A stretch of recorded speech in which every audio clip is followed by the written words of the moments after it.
Perhatikan di dalam Injil Yohanes pasal 14. Injil Yohanes 14 ayatnya yang ke-16. Saya baca ayat 16 sampai ayatnya yang ke-18.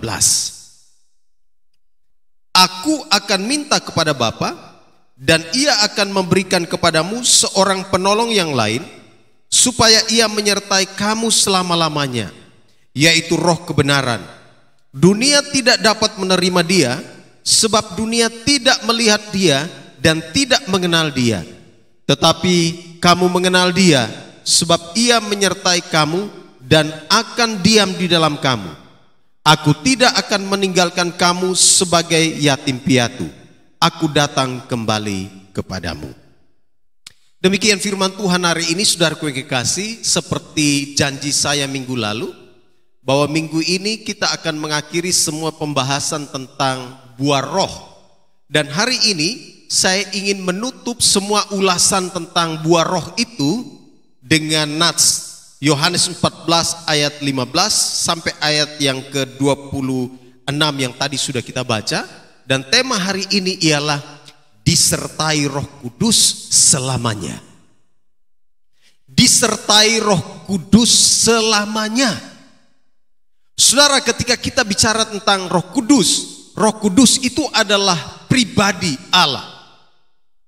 Nanti lain waktu kita akan bicara, saya akan jelaskan kalau ada waktu di Bible Study, bicara tentang Bapa, Yesus Tuhan, dan juga Roh Kudus. 3 pribadi dalam satu hakikat yang tidak bisa dipisahkan. Jadi Roh Kudus itu adalah pribadi Allah yang manifestasinya dapat dilihat, dirasakan, sebab dia ada di dalam kehidupan kita. Kalau saudara lihat bagian firman Tuhan ini, Yesus bilang kepada murid-muridnya, aku akan pergi kepada Bapa, dan aku akan minta supaya Bapa memberikan kepadamu penolong yang lain, supaya ia menyertai kamu selama-lamanya. Penolong yang lain di sini yang dimaksudkan adalah penolong yang bukan berarti lain di sini artinya dia bukan Allah, bukan.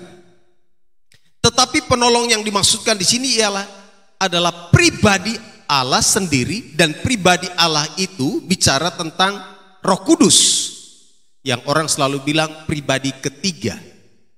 Nah, memang bicara tentang Roh Kudus ini, kalau kita pakai logika manusia itu rumit sekali. Karena pasti kita akan berhadapan dengan pertanyaan-pertanyaan lanjutan. Orang bilang, emangnya Allah orang Kristen itu 3 ya? Oh tidak. Allah kita satu, Esa. Dan di dalam hakikatnya yang Esa itu, dia dapat dibedakan dalam tanda petik manifestasinya.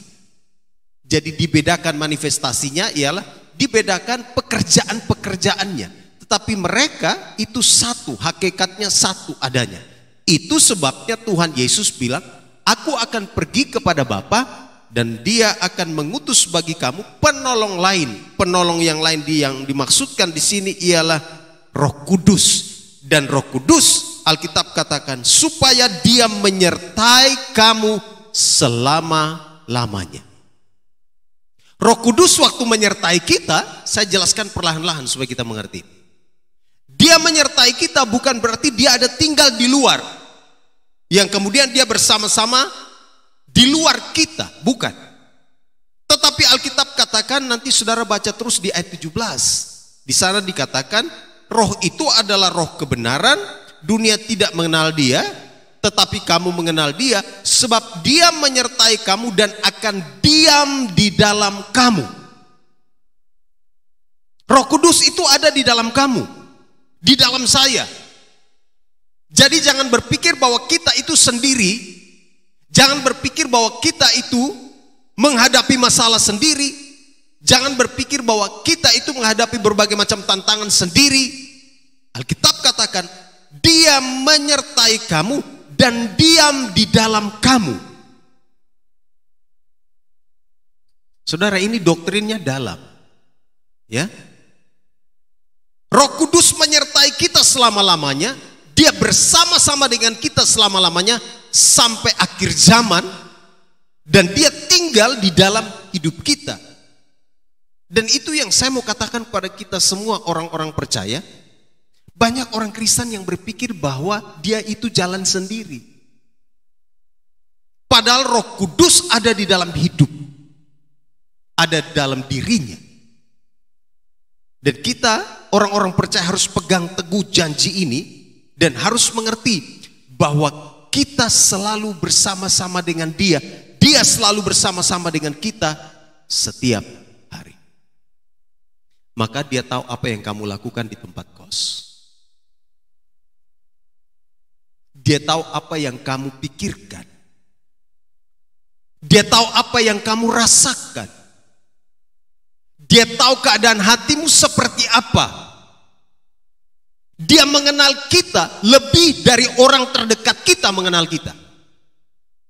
Roh Kudus mengenal kita lebih dari orang tua yang melahirkan kita. Roh Kudus mengenal kita lebih dari sahabat kita, teman kita, pacar kita.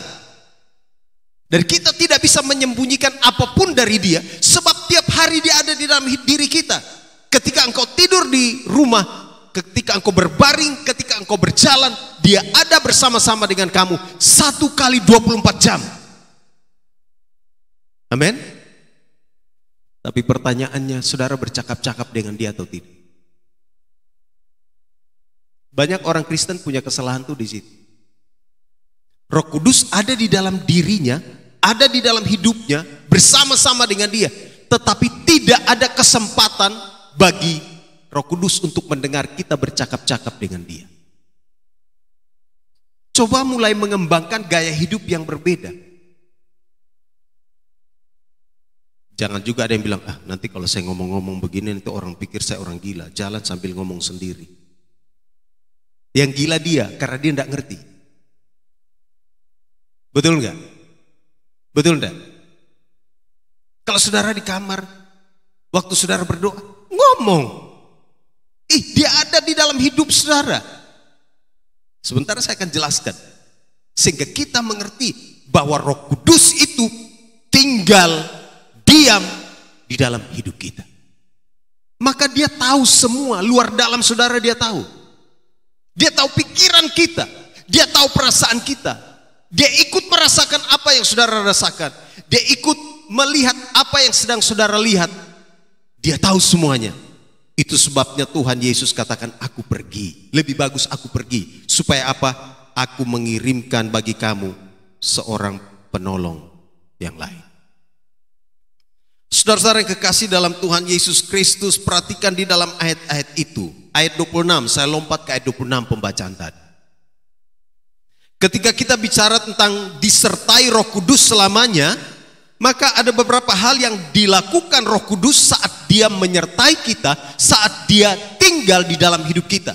Dia bukan jadi penonton di dalam hidup saudara, tetapi dia beraktivitas. Dia melakukan banyak pekerjaan di dalam hidup saudara dan saya.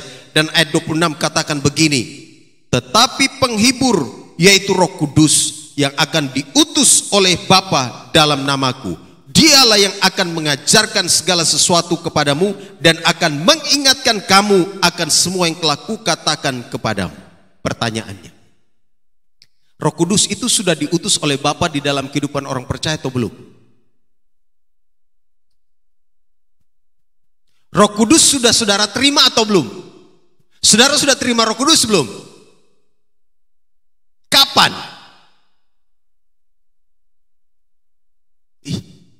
Ngomong Roh Kudus semua takut. Saudara sudah terima Roh Kudus atau belum? Sudah. Kapan?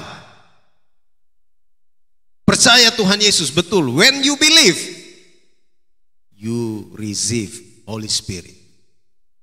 Nanti saudara lihat Efesus pasal 1. Saudara sudah terima Roh Kudus, amin.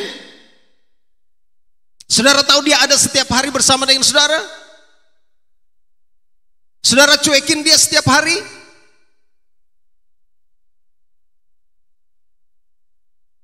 Halo?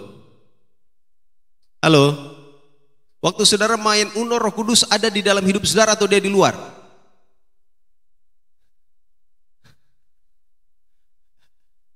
Waktu saudara boncengan dengan pacar, Roh Kudus ada di dalam diri saudara, atau dia bilang, enggak deh, mereka pacaran jadi saya mau tinggalkan dulu mereka deh. Kayaknya enggak enak. Saya enggak mau sama-sama dengan mereka, saya tinggalin mereka. Begitu? Tidak. Waktu Roh Kudus ada di dalam hidup saudara, dia tahu semua aktivitas saudara dan saya, dan dimanapun saudara berada, di situ dia berada. Waktu saudara sedang ketik skripsi, lagi pusing, Roh Kudus bilang, biar aja deh, dia nangis, biar deh. Saya mau pergi dulu deh, tinggalin dia deh. Gitu? Enggak lah. Roh Kudus selalu ada. Dan perhatikan ayat ini, ketika dia menyertai kita selamanya, ada hal-hal yang dia lakukan.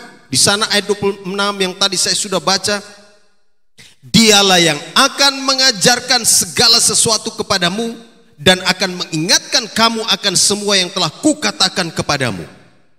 Hal pertama yang Roh Kudus lakukan ketika dia tinggal di dalam hidup kita, ketika dia mengajarkan kita, ketika dia menyertai kita, maksud saya, maka yang dia lakukan ialah dia mengajarkan segala sesuatu dan mengingatkan kita tentang perkataan firman atau perkataan Tuhan Yesus. Jadi ketika saudara ada di dalam situasi sulit, tiba-tiba terlintas ayat firman Tuhan, saudara ingat ayat firman Tuhan, Roh Kudus yang kerjakan. Dia ingatkan kamu, dia mengajarkan kamu. Roh Kudus itu pengajar, dia guru. Tapi berapa banyak di antara kita yang menyiapkan waktu untuk belajar dari Roh Kudus setiap hari? Dia mengajarkan. Waktu kita baca firman Tuhan, kita nggak ngerti, dia mengajarkan itu.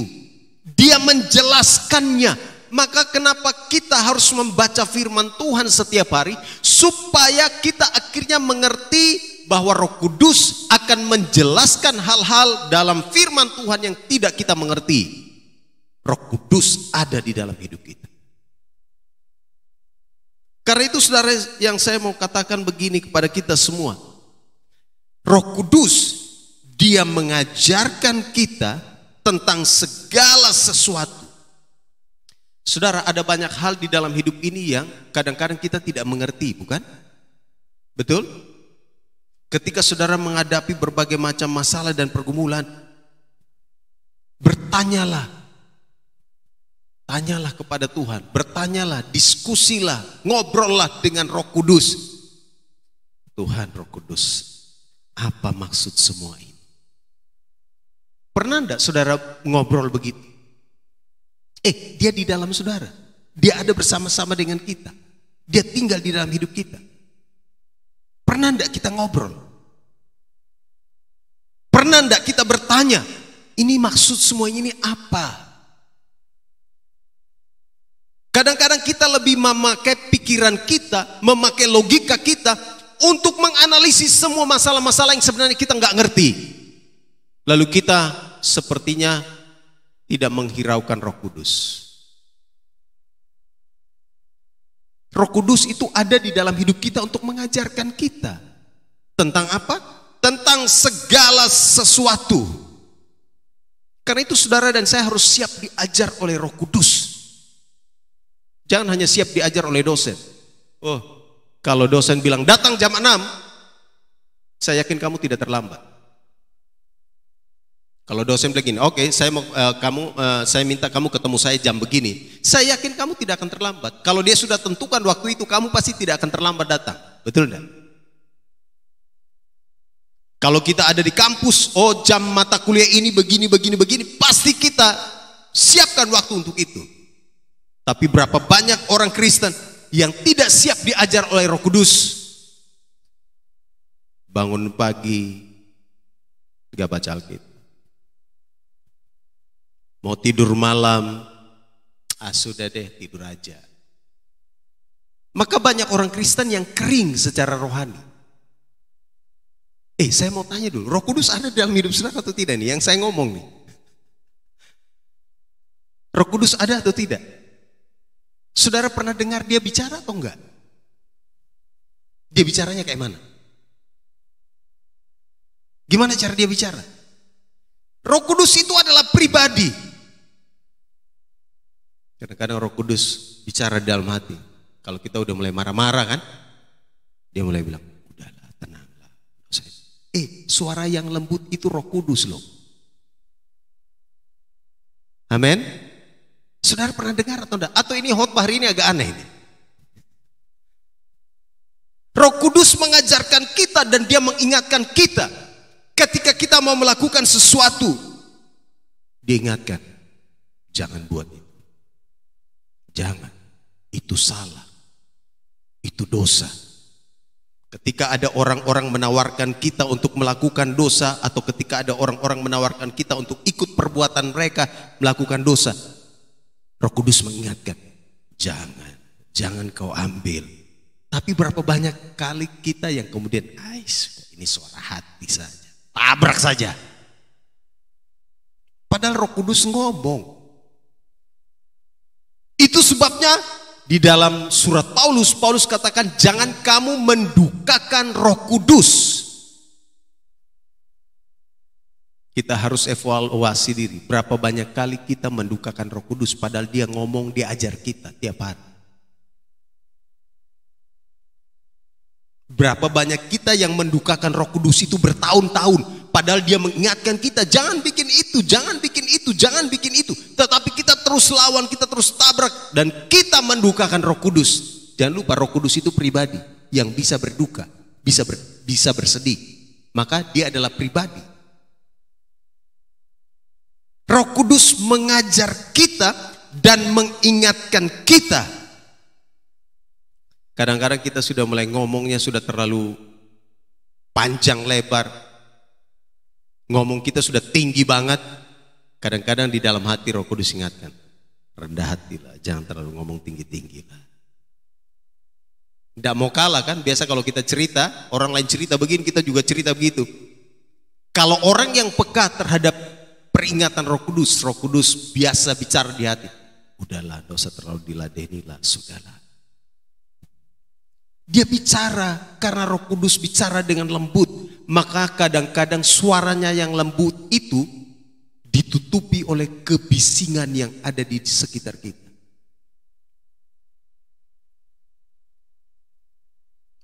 Maka kalau saudara berdoa, ambil waktu khusus, handphone tuh matiin, supaya kau bisa dengar suara Roh Kudus dengan baik.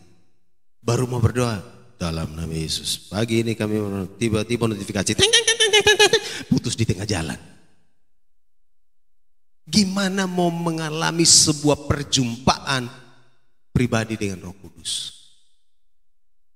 Padahal Roh Kudus lebih bernilai dari semua. Roh Kudus lebih bernilai dari semua notifikasi yang masuk itu.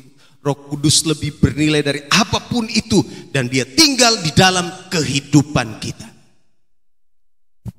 Amin. Ingat, Roh Kudus itu ada di dalam diri kita. Dia mengajarkan kita tentang apa?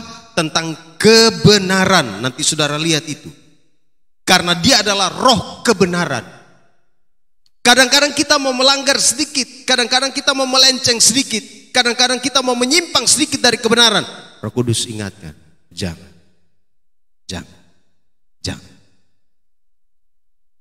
Berapa banyak orang Kristen yang peka terhadap perkataan apa Roh Kudus dalam hatinya.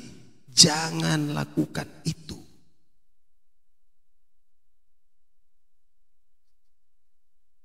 Halo, hari ini kita bertobat semua.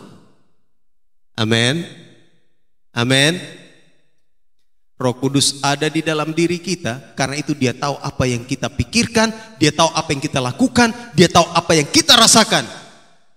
Kita bisa menutupi itu dari orang lain, kita bisa bersembunyi, kita bisa berbohong kepada orang lain, tetapi tidak bisa berbohong kepada Roh Kudus.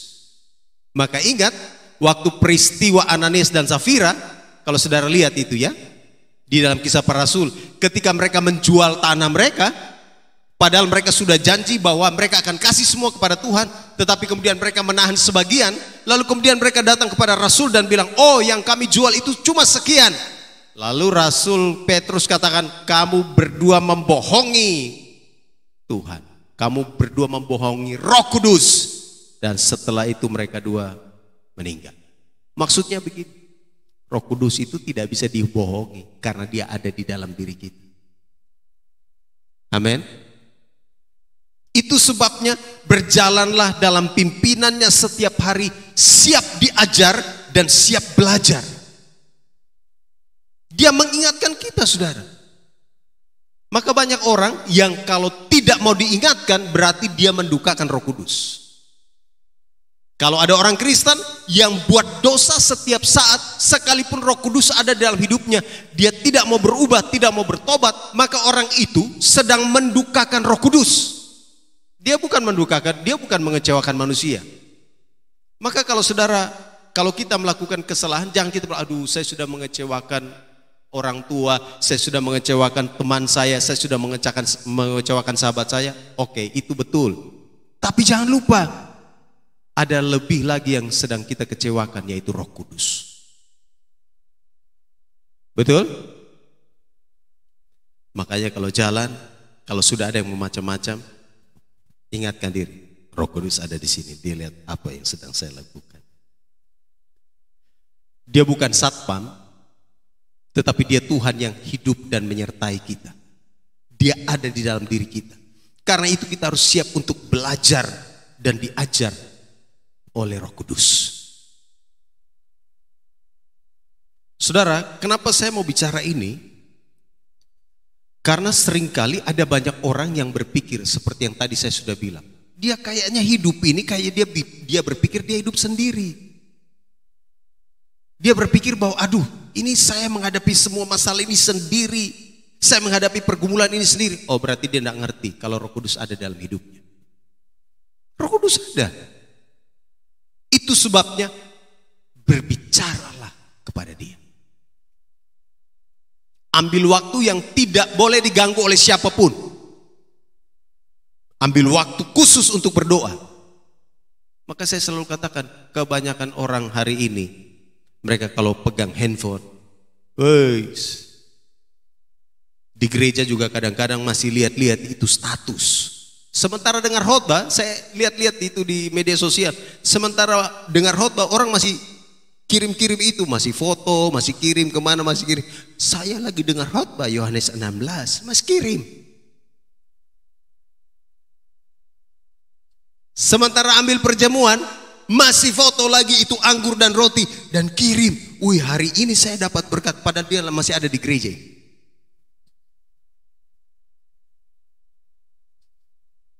Itu rohani? Itu orang-orang begitu orang rohani? Menurut saya enggak deh. Saudara, cara hidup kita harus berubah. Amin. Cara kita untuk membuat keputusan-keputusan juga harus berubah. Cara kita menjalani hidup harus menjadi lebih dewasa. Orang kalau hidup di dalam Roh Kudus pasti dia dewasa karakternya. Karena Roh Kudus ajar dia. Sifatnya berubah. Tapi berapa banyak orang yang sudah umurnya bertambah, tapi sifatnya masih kanak-kanak. Makanya ada yang katakan begini, umurnya saja yang tua, kelakuannya masih anak-anak. Jangan-jangan dia tidak siap diajar oleh Roh Kudus tiap hari. Karena belajar pasti, orang belajar itu pasti berubah. Amin. Orang belajar itu pasti berubah. Itu sebabnya saudara harus semakin dewasa. Kita harus semakin dewasa di dalam Tuhan. Cara bicara kita harus dewasa. Orang ngomong jorok kita bilang sorry. Ya. Kita bukan anak-anak, bukan pengikut-pengikut yang ece-ece, yang orang bikin apa kita juga ikut. Seperti yang saya khotbahkan itu, bukan? Seperti waktu Daniel ditawarkan semua makanan-makanan, dia bilang sorry, kasih saya air putih. Banyak orang Kristen gak bisa begitu hari-hari ini. Kita harus belajar untuk menjadi pribadi yang lebih dewasa. Mengapa? Karena Roh Kudus ada dalam diri kita. Dia mengajarkan banyak hal. Dia mengingatkan kita supaya kita menjalani hidup ini sebagai murid Kristus yang semakin hari semakin dewasa. Kalau kita dewasa secara rohani, orang akan menghargai kita. Orang akan segan. Kalau saudara punya sifat dewasa secara rohani, orang mau bikin apa-apa pun dia akan hitung saudara. Oh jangan macam-macam.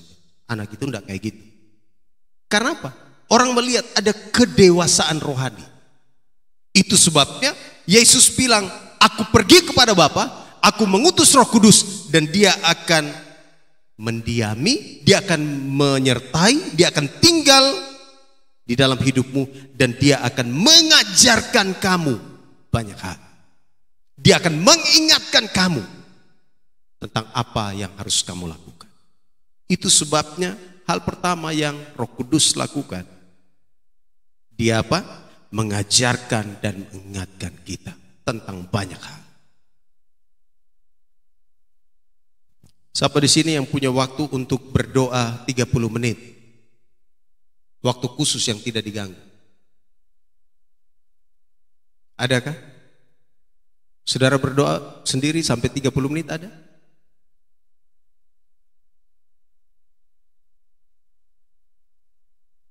Berdoa 30 menit tidak nyampe, tapi begitu masalah, Tuhan tolong ya. Tuhan saya perlu ini, Tuhan tolong jawab ya. Tapi ngobrol dengan Tuhan gak mau. Roh Kudus mengingatkan kita dan dia mengajarkan kita. Supaya apa? Kita selalu berjalan di dalam pimpinan. Yang kedua, hari ini khotbah ini tenang sekali, tidak seperti biasanya. Biasanya kalau bilang ada amin, amin.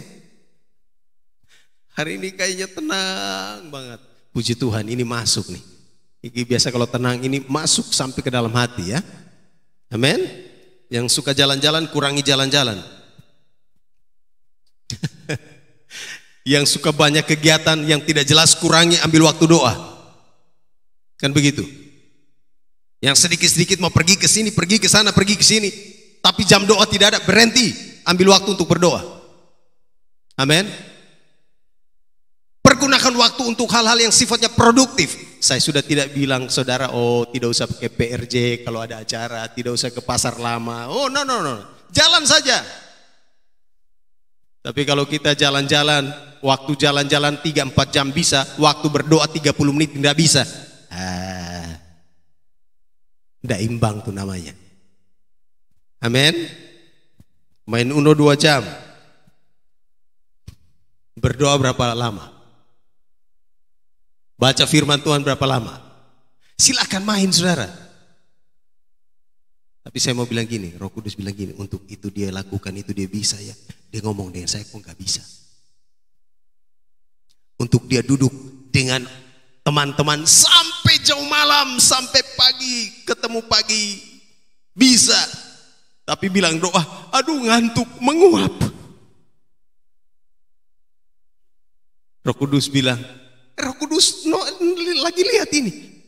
Kamu pikir ketika kamu main Roh Kudus tidur? Dia bilang, oh inilah kelakuan mereka ini ya. Begini sudah nih mereka nih. Haleluya. Pak Gembala lihat dan membantu untuk menolong kita bertumbuh dewasa. Amin. Amin. Tunggu sebentar setelah ini.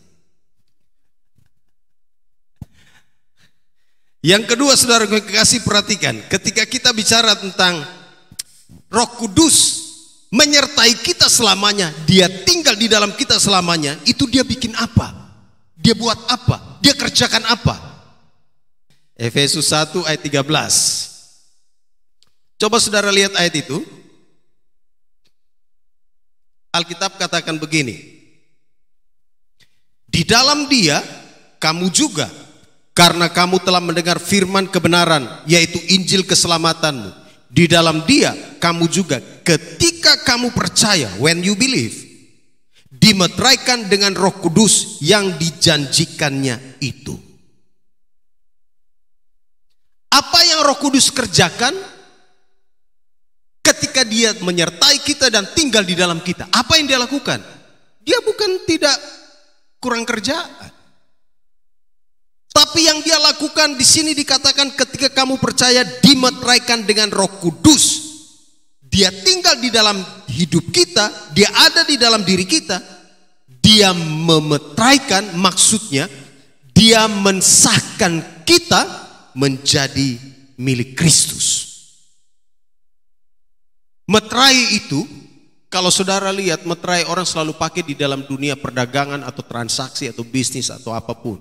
Atau kalau bikin surat pernyataan, taruh di atas meterai 10.000 yang sekarang itu menjadi sah.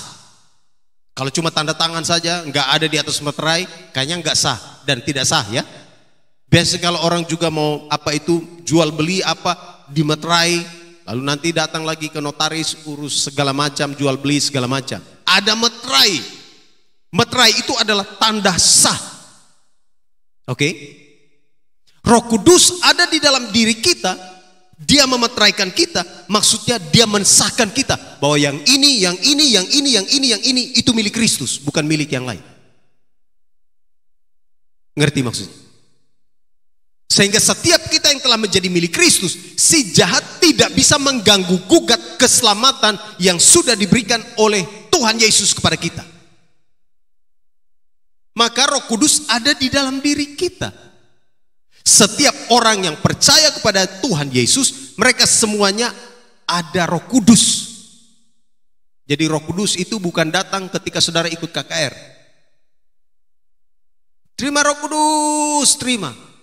Saya mau tanya, Roh Kudus datang berkali-kali atau satu kali saja ketika kamu percaya? Roh Kudus keluar masuk kah?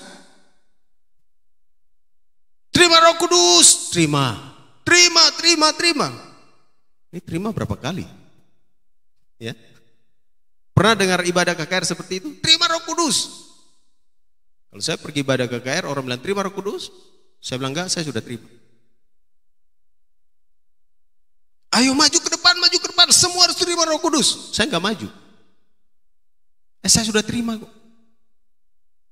Ketika kita percaya, Roh Kudus itu otomatis masuk. Amin. Dia mensahkan kita menjadi milik Kristus. Dia memberi tanda, jadi tanda bahwa saudara dan saya milik Kristus itu karena ada Roh Kudus. Bukan kau pakai kalung salib. Orang Kristen itu tandanya bukan kalung salib. Setan tidak takut dengan yang namanya kalung salib. Saya sudah melayani banyak orang yang pakai kalung salib kerasukan. Kalung salib itu cuman aksesoris. Betul? Berapa banyak orang yang pakai kalung salib juga bunuh orang kok. Apakah itu tanda milik Kristus seperti begitu? Enggak. Itu sebabnya saudara kasih, jangan bangga. Saya tidak terlalu bangga dengan orang-orang yang pakai kalung salib besar-besar. Ya kalau ada kalung salib pakailah. Tapi sudah harus mengerti bahwa bukan tanda salib itu sebagai milik. Atau tanda salib itu bukan berarti bahwa kita sudah menjadi milik Kristus.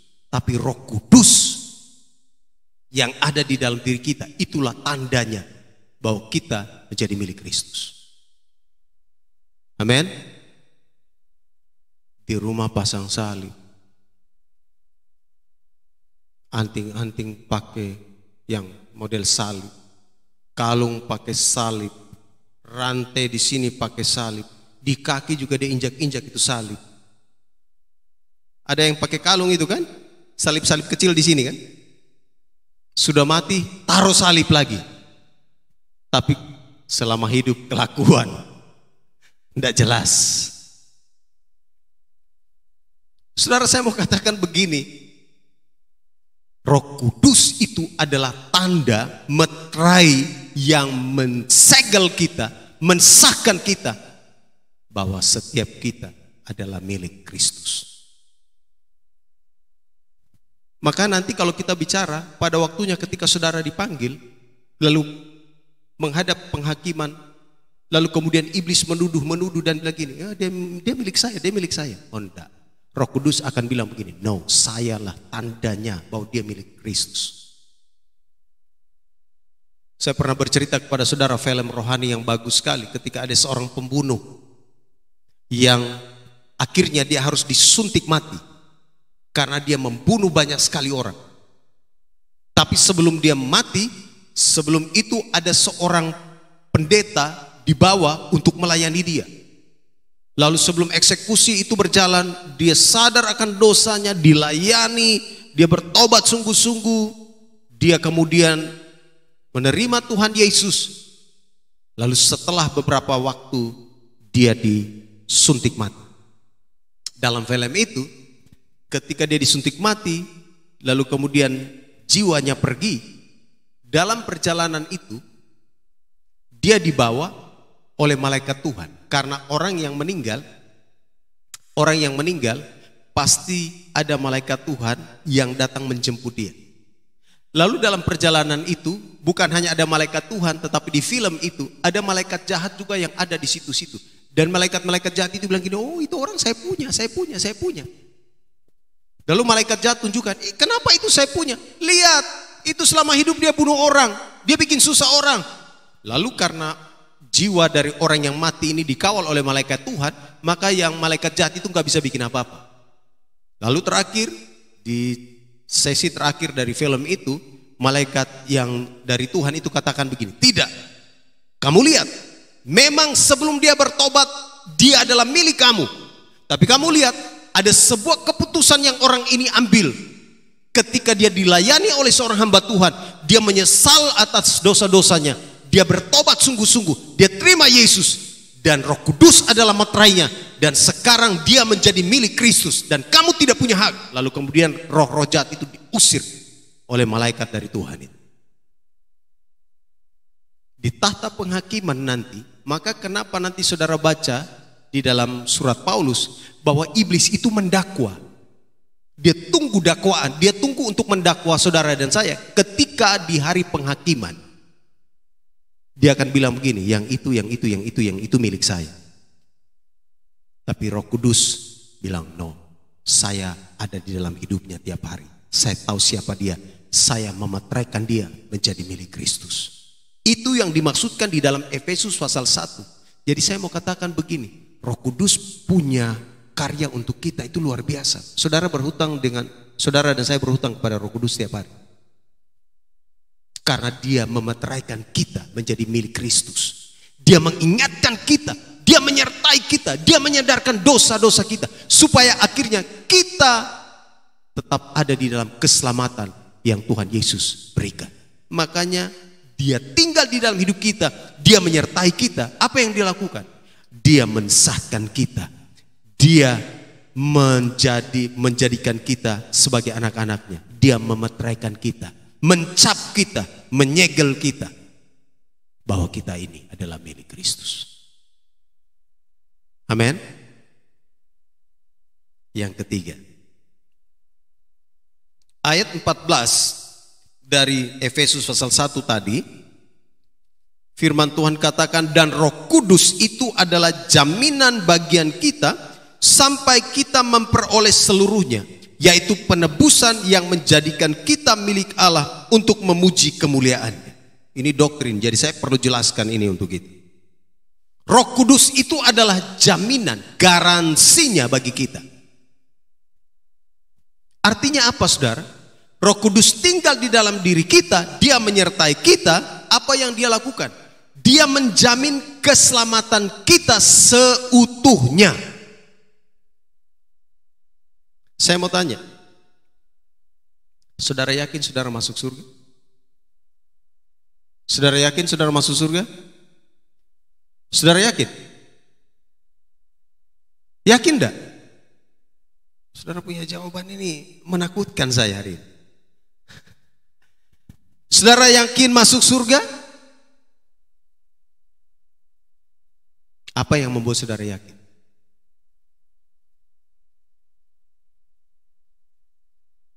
Padahal kemarin masih bikin dosa, kemarin masih menyimpang,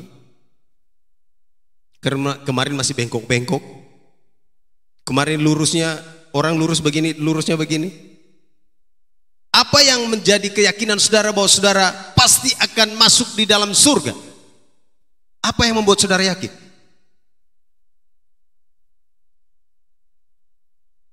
Halo? Karena Roh Kudus jaminan.